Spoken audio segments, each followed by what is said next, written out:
राम सातपुते यांच्या हत्येचा प्रयत्न झाला का अशा चर्चा सध्या झाल्यात, कारण सोलापुरातलं राजकारण त्यामुळे ढवळून निघालंय.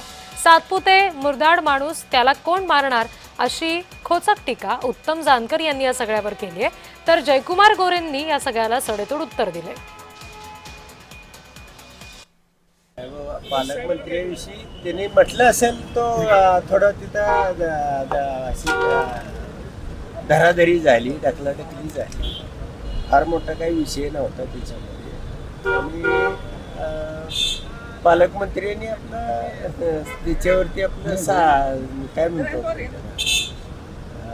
सांगण्याचा प्रयत्न केला असेल. यापेक्षा जास्त काय त्याच्यामध्ये फार महत्वाचं आहे. आणि इलेक्शनमध्ये होतं ते उत्साहाच्या भरात सगळे कार्यकर्ते असतात. नाही, पण पालकमंत्र्यांसारख्या मंत्र्यांनी गंभीर स्वरूपाचे आरोप केलेले आहेत, कारण त्यांच्या हत्येचा कट रचला गेलाय.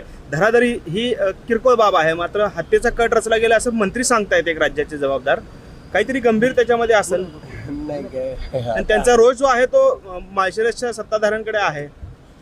नाही मग याच्याविषयी आता पालकमंत्र्यांना जास्त माहिती असेल.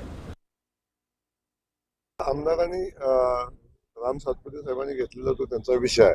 माझं म्हणणं आहे की पोलिसांना चौकशी करू द्या. चौकशीमध्ये जे नाव पुढे येईल, का चौकशीत जे सत्य पुढे येईल त्या अनुषंगाने कारवाई होईल आणि त्याच्यामध्ये कुठलीही तडजोड केली जाणार नाही. त्यांचं असं म्हणणं आहे, मुर्दाड माणसाला कोण मारणार तो त्यांचा विषय आहे. मी सांगितलं ना, अशा वक्तव्याला फार गांभीर्याने घेऊ नये आणि त्यांनाही फार गांभीर्याने घेऊ नये.